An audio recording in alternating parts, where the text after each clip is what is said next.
Do you want to know how you can change your phone number on Unibet? If yes, then this video is specially for you.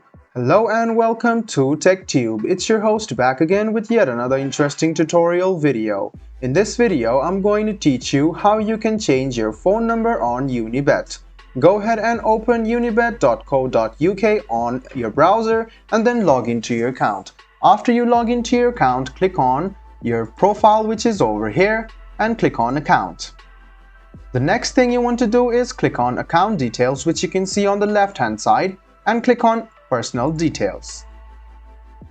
You can see your phone number option over here, but you cannot edit it right now. What you need to do is click on edit details.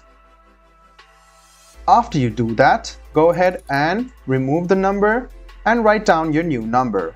After you write down your new number, go ahead and click save.